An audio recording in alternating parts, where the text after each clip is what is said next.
Ар бир инсан тиштеринин аппак жана жаркылдап туруусун кааласа керек. Албетте катуудан тиш оору, жумшактан ич оору жаман демекчи, тишти этияттап карап, ар дайым көңүл буруу талап кылынат. Үй шартында деле тишти аппак кылып тазартып, сулуу болуп жүрсөңүз болот. Үй шартында тишти агартып алуу үчүн алгач 3 нерсеге көңүл буруңуз.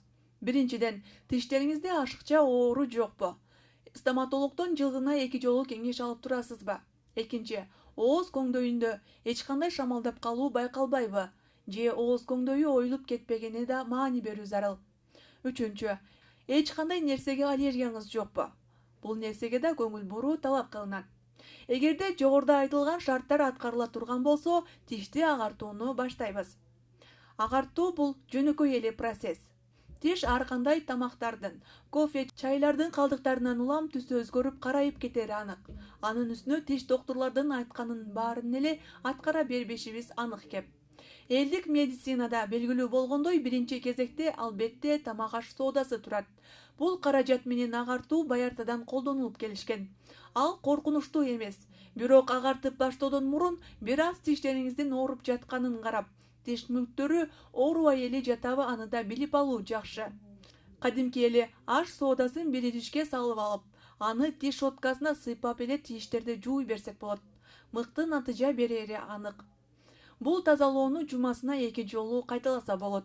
Суутек кычкылы же перекси водороддун жардамында да агартуу каралган. Бул үчүн алгач тишти жөнөкөй тиш пастасы менен жууп алынат. Кийин жарым стакан сууга суутек кычкылынын 3%-лугунан 20-30 тамчы кошобуз. Андан кийин ал суу менен ооздун баарын чайкап алабыз да, атайын пакта оролгон артчыгыч менен ар бир тишти тазалап чыксак болот. Бул бир аз этияттыкты талап кылат. Айтылгандарды пайдаланып көргөндөн кийин сөзсүз түрдө тишиңизди тиш пастасы менен жуу сунушталат. Тишти агартуу үчүн кара дарынын же активированный уголдун да пайдасы чоң. Бул ыкма эч кандай ден соолукка да зыянсыз болуп эсептелинет. Бул үчүн дарыны алып, майдалап, нымдалган тиш щеткасына сыйпап туруп эле тишти жууп чыкса болот. Же соодага кошуп туруп, аны тишке сыйпап 5 минутта күтүп туруп, жууп салса да мыкты натыйжа берет. Мындай ыкманы жумасына бир гана жолу пайдалануу жетиштүү. Ал эми сезимтал тиштери барлар ыкманы колдонууда этияттык талап кылынат. Тишти агартууну жалаң гана тиш доктору аткарбастан, ар ким өзү үчүн элдик ыкмаларды да пайдалануу мыкты натыйжа берери анык. Бирок сөзсүз айтылган шарттарды туура пайдалануусу талап кылынат.